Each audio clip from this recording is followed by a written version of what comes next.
First up today, we have our senior football manager, Davy Burke, here for an interview with us. Davy, thanks a million for taking your time out for a quick few questions. Firstly, I suppose, congratulations on promotion to Division 3 last year. It's huge for Wicklow to get out of Division 4 and up into Division 3. And I suppose straight into things, just how difficult is it to be a manager at the minute with these current restrictions? Yeah, it's pretty difficult now, to be honest with you. For a couple of reasons. One, obviously, you have no access, little or no access to the players. You can't see them. I don't live in Wicklow, so I can't literally see any of them, which is obviously a huge challenge. Second of all, there's a serious lack of information from HQ, from Croke Park, and really we haven't really got too much of a clue what's actually going on. So to be honest, we're kind of caught in a bit of no man's land here at the minute. And, the players will be on to us looking for answers and looking for dates or even something to work towards. So it is quite a difficult position to be in at the minute. And at the same time, Emmett, you'll be expected to have them flying and ready to go, the minute you're back, that kind of way. So, it's a challenge at the minute, all right, yeah. Yeah, it must be hugely frustrating. And I suppose with such a young and hungry group of players as well, like the loss of collective training is just it's a huge blow, with any team, but like on an inter-county level, and especially stepping up to Division 3 next year, it must be hugely frustrating on all levels. But absolutely, look, every night you get cohesion. Every night you're together on the field, you just get improved. You like to think you're improving. The lads are getting more cohesion. You're getting better at your team play, your plan, your tactics, or whatever it might be. So we're obviously losing out an awful lot of that. The only thing I will say, Emmett, is everyone's the same. I'm not really one for making huge excuses on that front. We are very, very young, but we're mad keen and mad for roads. So we're getting a bit done tactically online and bits and pieces, But other than that, it's very, very frustrating. We can't get on the pitch. But I'd like to think once we're back on the pitch, we'll get there quickly enough. Because as I said, they're mad keen to learn. They're young. They can soak up information. They're not kind of stuck in their ways like some other sides might be. And they're mad keen to learn. So everyone else is in the same boat, Emmett. So we'll get on with it, Yeah. And look, I suppose, I've heard about your training. You're a very, really hands-on manager yourself. You must have drills coming out in your ears at this stage with getting ready to go. But it's just, how long would you think it actually get you to get that intensity and touch back into the lads when you get things up and running? It's not going to be easy. No, it's not. Now, the only thing I will say, this will be our third restart, shall we say. When I came in October 19, we say, obviously we're coming in fresh. We're starting from the bottom, we'll say. Then we were obviously stopped in March and we'd restart again in August or September last year. So we'd restart again after the lads been away with the clubs and we hadn't seen them in 6 or 7 months. So again, we're restarting again, hopefully early April. And to be honest, we kind of have a lot of experience on it. So we're happy enough and we have a fair idea how to get them up to speed and how to get them up to speed quickly enough. But it will take time, Emmett. It's not going to be perfect. It'll take time. Their handling, their skills, their decision making. I can only imagine it's going to be fairly cat for a while. It's up to us to try eradicate them and put them right as quickly as possible. And the only way to do it, Emmett, is keep putting them in the scenarios on the field, on the training ground, that they make the errors then or whatever their process and what to do now, because obviously the heat's going to be a bit bigger when you play a Tipperary or you play an Offaly or whatever it might be, So look, it will take us a few weeks, but again, I won't be giving the lads much leeway on that.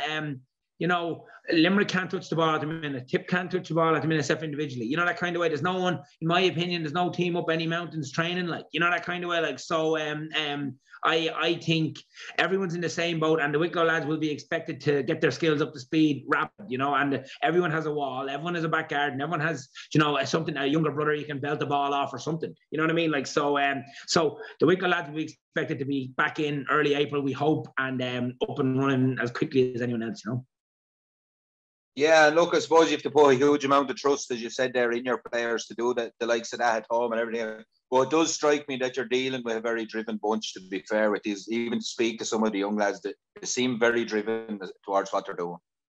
Oh, no, they're a hugely impressive bunch of lads. I couldn't be happier with where we're at with them, where they're at. We would be meeting them online and doing bits and pieces with them. And they're mad keen, they're genuinely keen, and they're not just telling us, to tell you what you want to hear. They seem to actually be really driven, really motivated, hurt over maybe a couple of losses last year. We didn't really feel we put our best foot forward in 2 days, particularly last year.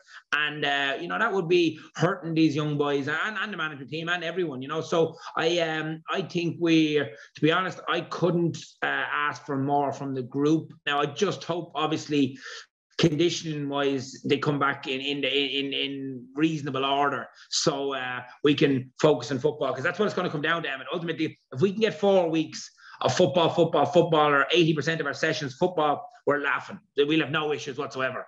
If we have to do 50% conditioning, 50% running, 50%, and then a little bit of football, you'll be in trouble. That kind of way, because you won't have enough done. So, again, personal responsibility, ownership back on the lads. They need to come back, have done their plans, have done their running programs, and be back in reasonable shape,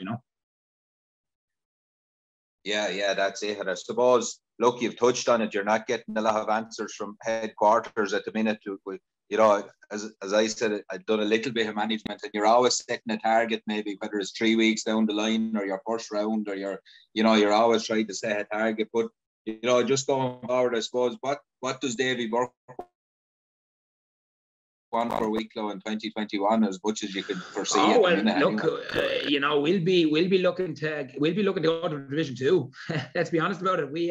We're a very, very young, very exciting team who are very ambitious. And when you look through the caliber of players we have, I think there's a pretty decent, depth. I think we've pretty decent depth there. I think there's a good management setup, good backroom setup, are well supported with good sponsors, everything like that. I don't see any reason why we can't compete with Limerick, why we can't compete with Offaly, why we can't compete with Tip, and and ultimately push for promotion. Emmett, that's what we're looking to do. Push for promotion. Obviously, then get into Leinster Championship and see how that goes. There's no word. We don't even know. Is it knockout? Is there qualifiers? Is there? No one knows what's going on there. So, but as regards Division 3, I'm just hoping. I presume it's going to go ahead. I presume there's going to be 2 groups of 4, and we have a fair idea of our group. 2 teams came up from Division 4 ourselves in Limerick. Offaly are there a long time. Tipper obviously Munster champions, but as regards, they're very exciting games to look forward to, and I know our lads are only mad for a crack at them teams, Yeah, and I suppose just the teams you've named there as well. I know it's very easy, for lads like myself to get ahead of myself a little bit out, but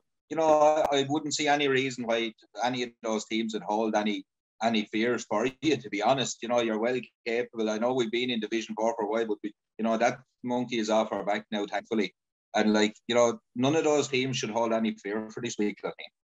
No, absolutely not. Now, let's not go mad here either. Tipperary are the Munster champions. You know what I mean? So they're a fair, formidable outfit. And we would have played them in the challenge game last year at some stage there. But a week before we played Antrim, I think we played Tip, and great run out with them. Now, conditions were horrendous, but we had a great run out with them. A couple of points away, the game finished. It was a really, really good run out, and so we got a fair idea of where they might be at, where we're at. The big thing for me, Emmett, really is, and something I keep going back to. Darren Hayden told me this in the middle of lockdown. Say the big one would have been June or July last year. Would say I was on the phone to him, and he would have said to me, he was saying it's a real pity, because he goes, you're not going to see the best of us. And I was like, why aren't we going? He goes, because you got us in October.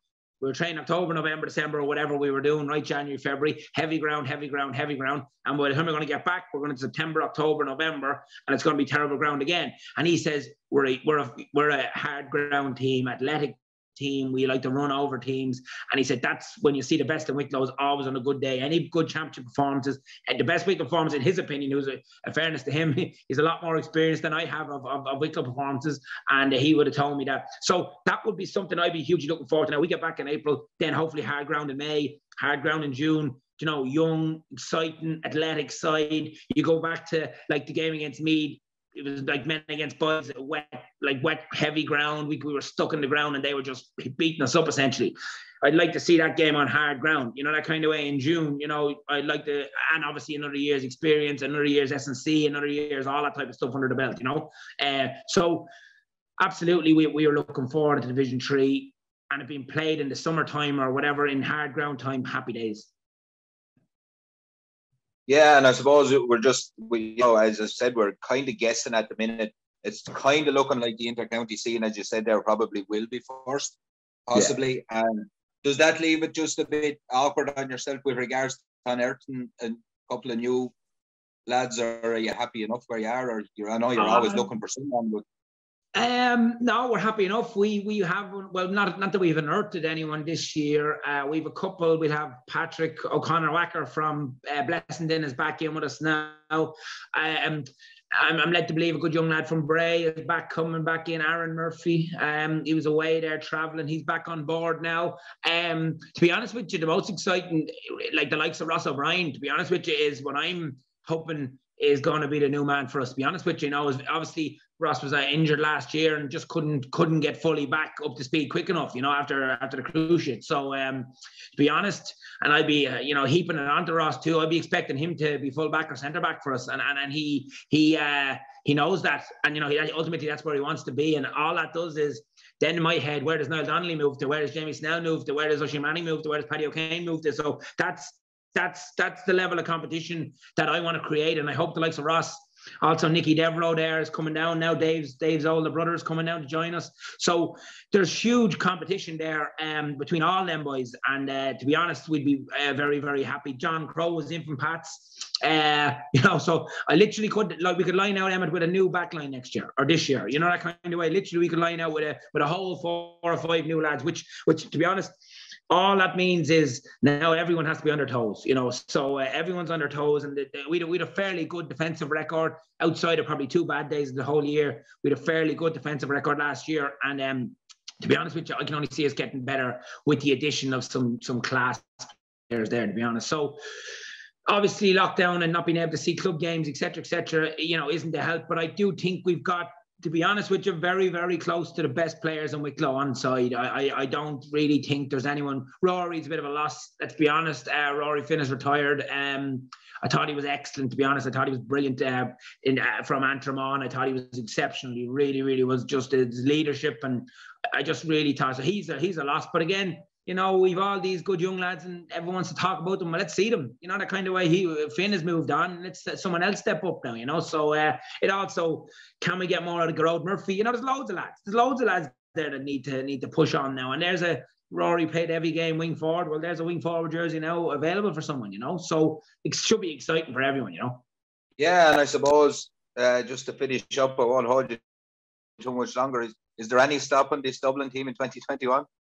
Oh, jeez, no, I don't see them being stopped in 2021. The only maybe might be Kerry, maybe if they, I'd say they're sick down there in the Kingdom. I'd say they're absolutely sick. What Cork smash and grab goal at the end there. I'd say they're sick. Like Kerry would never in a million years be caught by tip. That kind of way in a final. So I'd say they're sick. I'd say they're getting their house in order down there and probably coming back. But ultimately, I do think this Dublin team is here to stay another year or two. I think there's a change in the guard coming, but we need James McCarthy to retire. We need Stephen Cluxon to retire. There's them boys are the Rolls-Royce footballers that, for me, aren't replaceable. No matter what Dublin bring through from their underage, there's not another James McCarthy out there. So or when Cluxon goes. So I think we're another year or two away from maybe a new pair of hands getting onto Sam, but we're not a million miles away from it. Is the good thing, That's it. And look, Davy, thanks a million for your time there today. Really good to talk to you, and sure, hopefully we'll be back cheering you on in Ockram again shortly. Brilliant. Thanks very much, Emmett. No bother. Thank you. And lastly.